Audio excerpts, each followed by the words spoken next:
Hey, I spent 5 hours on Saturday. Today is Tuesday, but on Saturday, I spent a good 5 hours updating my resume because I haven't touched it since 2018. It is 2025, April 22nd. So it's been how many years? 7 years? 7 years since I touched my resume.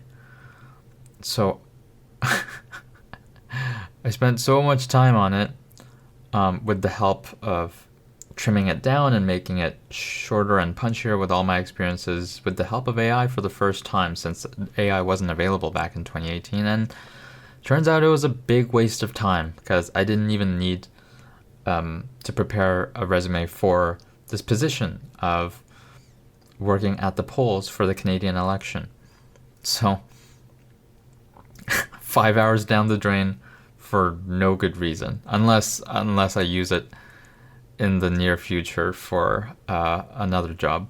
But working at the polls is just one day of training, which was on Monday, and one day of working. Although it is the full day from I am the lead supervisor, the central poll supervisor, so I have to call my whole team, make sure they're got everything prepared, let them know of all the time and some details of the place the school gym that we're going to, and I have to open up the place or at least set up the stuff that I pick up at 7:30 in the morning all the way till it'll probably be past midnight because this Canadian election might, well, it seems like depend based on the early polling results, there are a record number of voters.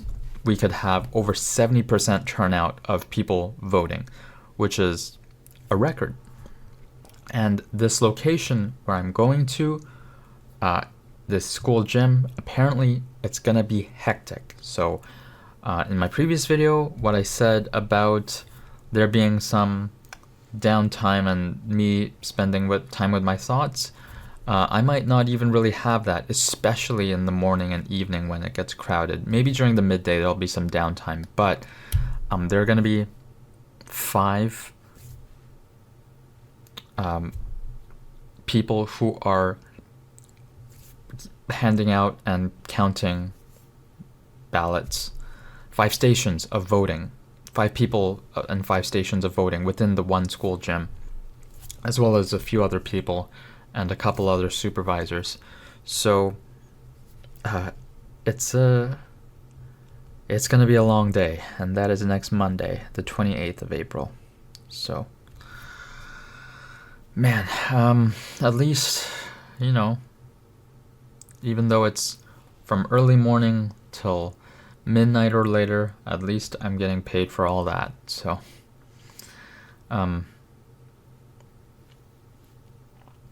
yeah, I just hope everything goes smoothly. And there's some footage that I took from training. Was it yesterday? Yeah, yesterday. Here's a bit of footage from training yesterday. That was just during my break. And oh wait, I can't show you. So this leads me to my next topic. I don't have my phone. It is not with me. It is at a repair shop because I was going to show you the footage, but I realized I can't show you the footage because the footage is on my phone, and my phone is at the repair shop because I cracked my screen like a month ago, and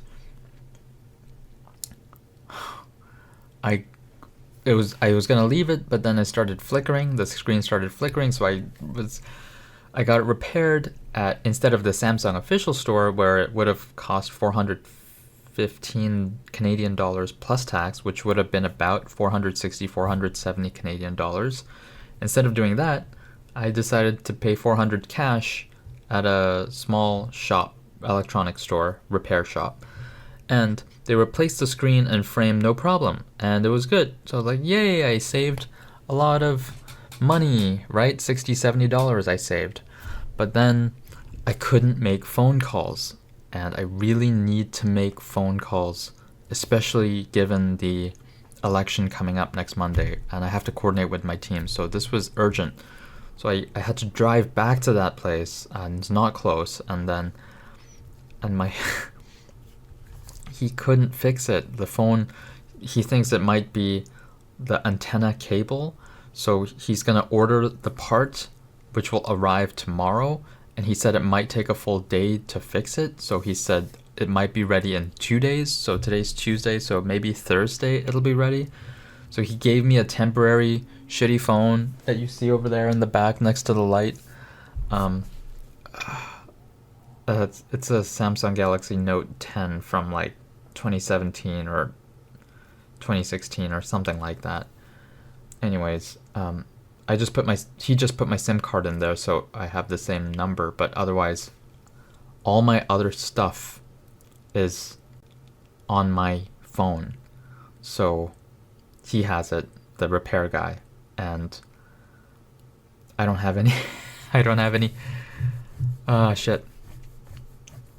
Yeah.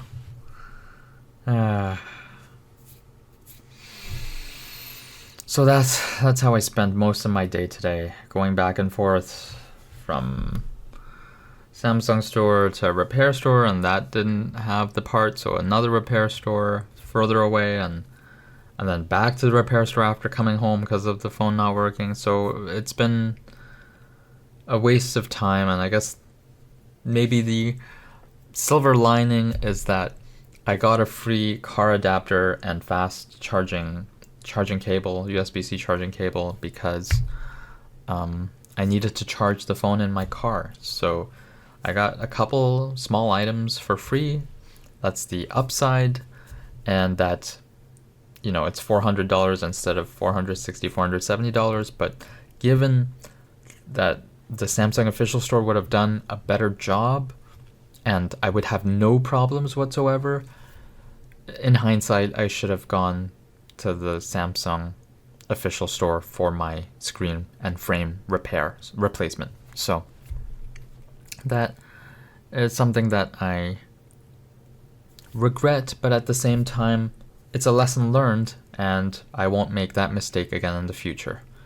Saving some $60-$70, it's not worth the potential hassle, in this case, the actual hassle of what might follow if the repair doesn't go right. So I just hope this repair guy can fix the phone call not working problem so that I can give and receive phone calls. And I guess I'll keep you updated when I get my phone back, and then I can there's some pet montage that I have on my desktop, but otherwise I can't access the footage that I took yesterday. So that's what's been up with me. And at times like this, I'll at times like this I have sayings like, everything is turning out as it should. Thanks for everything. I have no complaint whatsoever. Amor, fati. Love your fate. And I stumbled into more detail because I didn't know this. I thought I stumbled into Amor Fati because of a YouTuber, Nathaniel Drew. He had it on some of his t-shirts that he was making for a limited time. And that's when I stumbled into the phrase Amor Fati, Latin for love your fate. Love of fate, love your fate. But I didn't know Nietzsche talks about it. And so a YouTube comment under a YouTuber friend Rift, I saw under his which video was it? It was I Hate Gen Z and What Life Has Become. So under that video by Rift, there was a comment saying so there was a comment and then there was a reply to that comment, and that reply to the comment said, I recommend you look into Nietzsche's work, The Übermensch and Amor fati theories. His philosophy proactively saving me from experiences you highlighted. So that commenter, Nikita, I made me realize Nietzsche talked about Amor fati, and I typed it into AI, and AI gave me some actual quotes that Nietzsche wrote down in some of his books and some of them in some like scraps or notes, because he had notes that weren't ever published, but there's a collection of Nietzsche's work. So I wrote that in my capture document. So here's some of what Nietzsche wrote. My formula for greatness in a human being is amor fati, that one wants nothing to be different. Formula for greatness in a human being. That's amor fati, not wanting nothing to be different. I was like, damn, I think he's striking the nail on the head, directly on the head with this. I think he's so onto it. Like, this is like a key thing, especially in regards to. It's easy to want nothing to be different when things are going well, and it's hard to want nothing to be different when things are difficult. But here's another quote by Nietzsche. To redeem the past and transform every it was into thus I willed it. That alone I call redemption. So everything that happened, it was, you say, I willed it. I willed it to happen. And a simpler way to say that, which I sometimes say this, that I got from the book. What did I get from the book, or did I? It's hard to remember if it was from Reality Transurfing, the book, or if I got it actually from other people talking about similar topics. I think it was from other people on YouTube that I've seen of. I chose this reality is a simple way to put what Nietzsche is saying. Everything that happened, thus I willed it. Another way to say it is I chose this reality. I chose this to happen. I chose this to happen. That's why even when I got shingles and on my back, close to my bum, above my bum, it was super painful, and I couldn't sleep properly because it was so painful. I still kept repeating the phrase, thanks for everything, I have no complaints whatsoever, everything is turning out as it should. Another way to say it is, I chose this. And that is way better than saying, oh, why me? Why did this have to happen? I don't like resisting it, right? Why I don't like this, I don't want this to happen. Some kind of resisting it just creates more suffering. So accepting it with grace, saying I chose this, that's a philosophy that I've adopted within the last couple years, I would say. Maybe within the last 2 to 3 years, from 2022, 2023, when I started reading some of these books, listening to some of these teachings from, like, even, the everything is turning out as it should, thanks for everything. Those are from books. And then here's another quote by Nietzsche. Amor fati, to see that nothing could be different, not to will that anything be different, to grasp that all it should not be is itself part of the whole. This is what I must learn.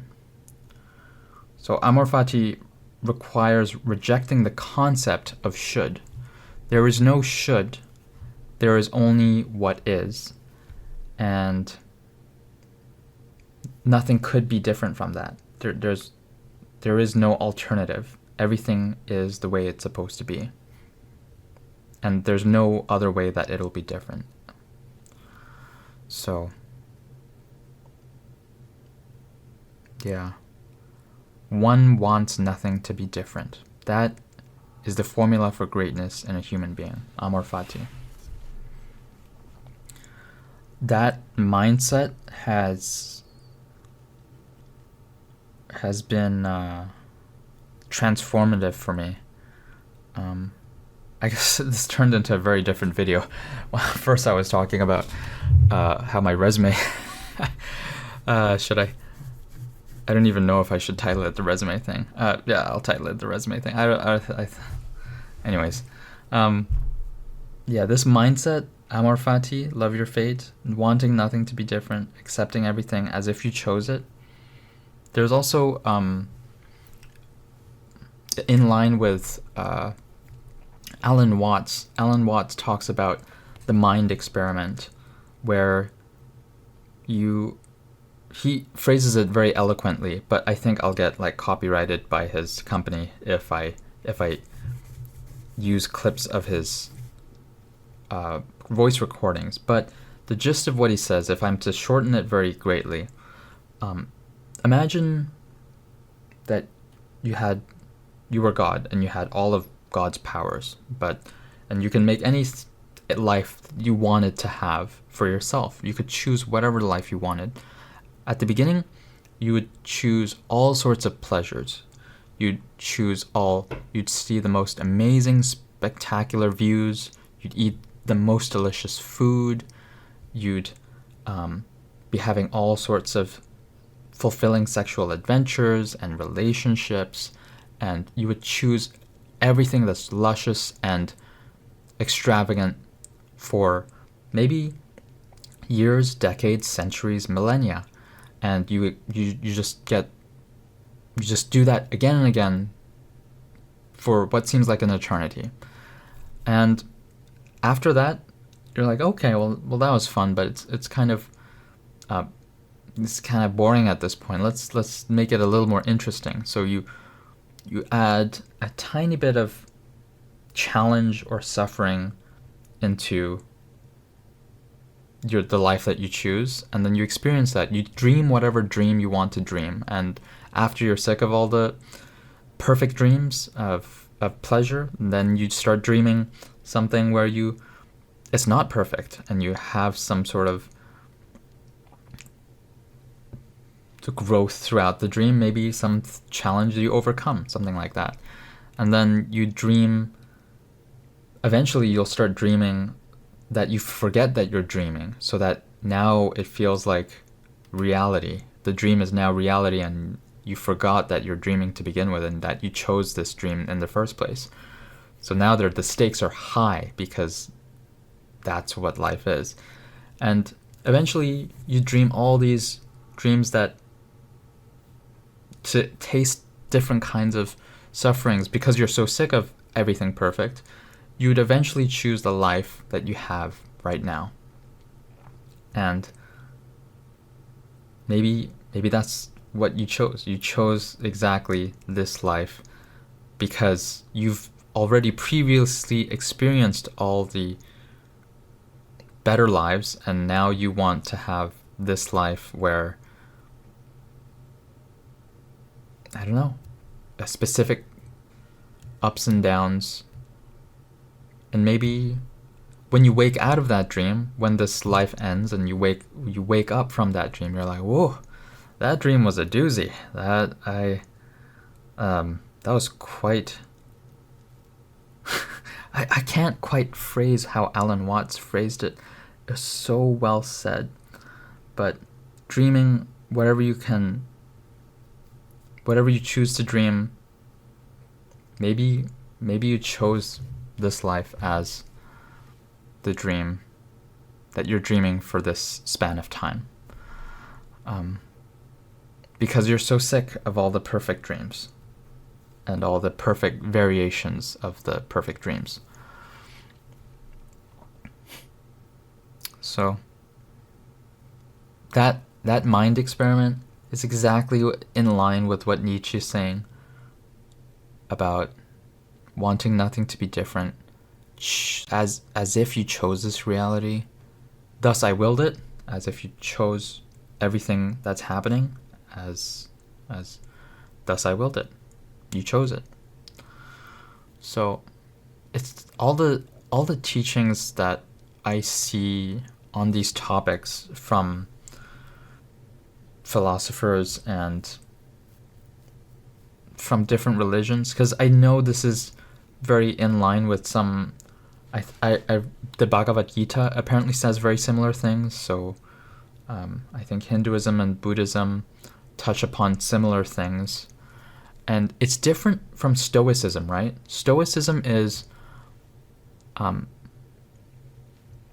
passive, like, oh, I'm not attached to the suffering, and so I suffer less because I'm less attached to it. That's more passive. This is more active. This is like actively, no, I chose this. I'm gonna embrace everything about it. I'm gonna want nothing different and love my fate, not just disconnect and be passive from the suffering and accepting it, but actively loving it. I think this philosophy of Amor fati is way more proactive and powerful than Stoicism, which is more passive in nature and accepting, yes, sure, that's good, but you can go a step beyond that and try to love your fate instead of being passive about how your fate is going. So, at least, I don't know, there may be some more stoic experts among you who are watching who say that's not what Stoicism is, but I am certain that Stoicism is a step below Amor fati in terms of the level of engagement, from what I know. So, Stoicism is not as active as Amor fati, what Nietzsche says. Anyways, man, this turned into dealing with some philosophies. I guess that's what happens when you do stream of consciousness talking. And now it is 22 minutes long. That's way longer than I expected this to be. But how do I want to wrap this up? Well, to tie it back to my experience, it's not a huge, like, being without a phone. Yeah, that's an inconvenience, but it's not like I'm in huge pain like I wasn't with shingles, which was like super painful every second of every waking hour.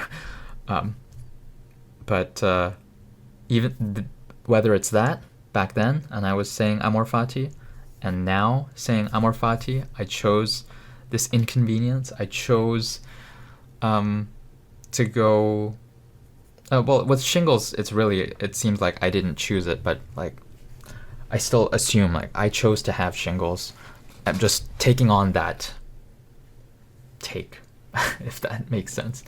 And similar with this is more, I had more an active part where I chose to save money and get my phone repaired at a cheaper place, and now I'm suffering the consequences in both scenarios, where shingles and this phone situation, I am actively choosing to love my fate regardless, and trying to train my brain to say, I want nothing to be different. I chose this. I willed it. Thus I willed it. So that was some really good quotes that I got thanks to AI from Nietzsche that are totally in line with what I've been actively practicing in my life, from what I learned from books and teachers about these topics. So this is a side note, but be on the lookout to see if my skin gets less red, because I tried switching facial products, and I'm trying to even stop the cream because I think the cream I switched to is still making the face red. So I'm trying to not put any cream on or patch it. I'm patching a little cream here and here to see if only here and here are red and the rest get whiter. But we'll see. My face is so sensitive that my face is red all the time when I put on facial products, and they're not cheap either. So I've been using the wrong products, I guess, and wasting money.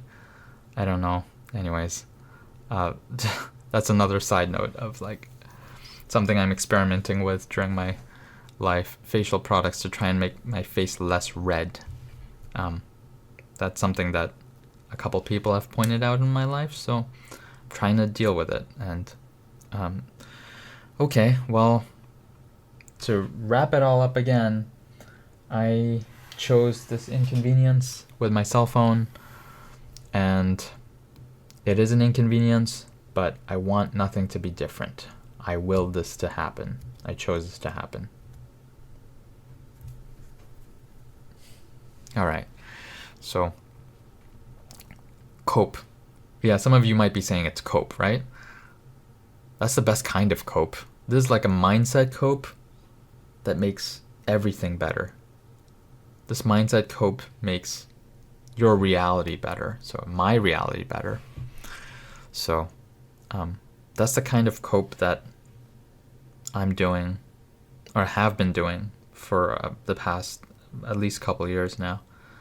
So that's a little insight into how I try to think about things. Whether good or bad happens, thanks for everything. I have no complaint whatsoever. Everything is turning out as it should. Amor fati. Okay, I've splurged this a bit in the past, but I guess I went into a deep dive today. I should have some pet montage videos, so I'll add them at the end. 1% better every day, baby. I was reading on the couch and Muffin just jumped up on my lap. He's a lap cat. Muffin, so cute. Nice little weight on my ankles and legs. So cute, Muffin.